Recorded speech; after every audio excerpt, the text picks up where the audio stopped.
வணக்கம். என் பெயர் ருத்ரதேவி. நான் 9 படிக்கிறேன். நான் சொல்ல போற கதை தலைப்பு பூசணிக்காய் திருடு. ஒரு ஊர்ல ஒரு பழங்காரர் இருந்தாரு. அவர் பூசணிக்காய் ரொம்ப பிடிக்குமா. அந்த சீசன்ல பழம் காய்கறி எல்லாமே மழைக்காரம். நடுவுல ஒரு பூசணிக்காய் இருந்துச்சா.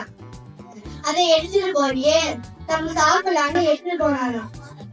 சாப்பிட்டு முடிச்சோடையும் யாருமே பார்க்கவே நினைச்சுட்டாங்க.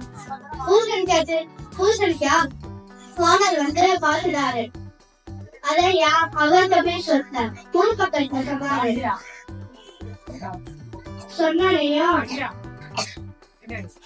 இவருக்கு பேர் பூசணிக்காய் திருடு அப்படின்ட்டு பேர் வச்சுட்டாங்க. இப்ப யார் வந்தாலும் அந்த வீட பேசுறா பூசணிக்காய் திருடு வீடா அந்தாக்கு அப்படின்னு சொல்லிட்டாங்க. அப்ப அவங்க உலகங்களை சரியில்லாம இறந்து போயிருக்காங்க.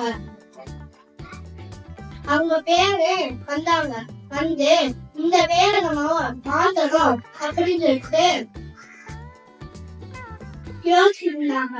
ஒரு பிரவர் நீ எல்லாத்துக்கும் 100 பேத்துக்கு உணவு போட்டா அந்த பேரு மாறிடும் அப்படின்னு சொன்னாங்க. சொன்னையும் சரி இவரெல்லாம் சொல்லிட்டாங்க நம்மளும் போட்டு பார்ப்போம் அப்படின்னு சாப்பாடு போட்டாங்க. போட்டோடையும் அந்த பேரும் மாறிட்டது.